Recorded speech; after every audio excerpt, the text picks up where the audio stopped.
Assalamualaikum warahmatullahi wabarakatuh. Good morning, honorable judges and friends. A few weeks ago, we received sad news from Sumatra and Aceh. Heavy rains caused flooding and landslides. Houses were damaged, roads were destroyed, and families even forced to leave their homes. Some students could not go to school, and some people even lost their lives. This made us wonder, are natural disasters only natural, or are they the result of human actions? Honorable judges and friends, my name is Fela Azaria from Baitul Amien Junior High School.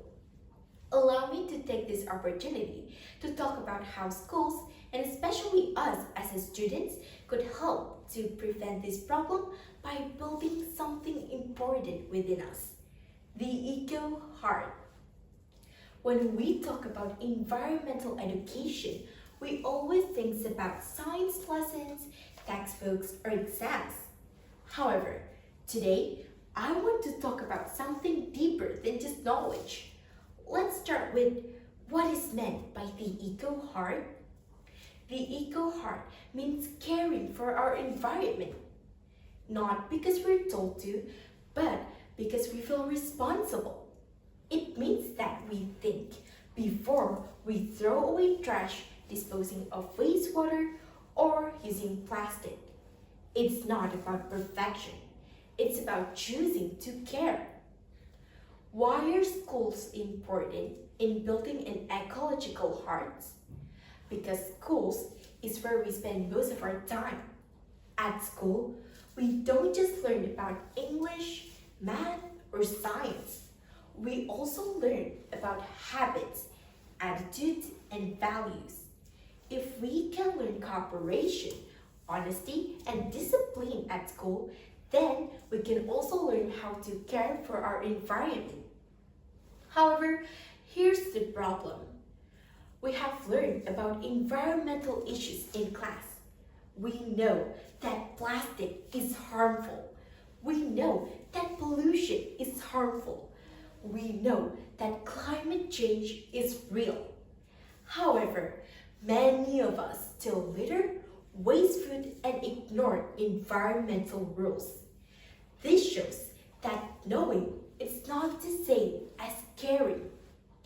If knowledge alone were enough, this problem would have been solved long ago. That's why we need to educate not only our brains, but also our hearts. When we feel connected to nature, we protect it. When we care emotionally, our actions change naturally. For example, we protect our friends not because we're tested on it, but because we care for them. Similarly, we protect our nature when we feel responsible for it.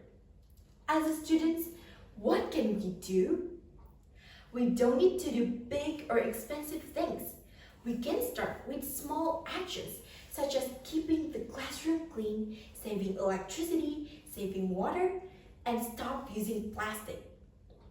These actions may seem small, but they build habits, and habits shape our character. Big change always starts with small daily choices. Learning about environment doesn't just happen in class. We learn better when we do things, not just listens. Activities such as planting trees, keeping the classroom clean, reducing plastic use, and joining clubs like environmental clubs will help us feel more involved and responsible. When we work together, we realize that our actions matter. Honorable judges and fine friends, we can also learn from each other. Teachers guide us, but students also influence other students. When one student starts to act responsibly, others will follow. This will make a positive culture. And caring, it's not a lame attitude. It's not a boring attitude. It is leadership. Of course, sometimes sometimes we feel lazy. Sometimes we feel that one person cannot make a big difference. And sometimes we feel that comfort is easier than responsibility. But remember this, future is not something we wait for. Future is something we practice every day. The habits we build now will shape the world we'll live in later. Honorable judges and friends, let us not be the students who only knows about environmental issues.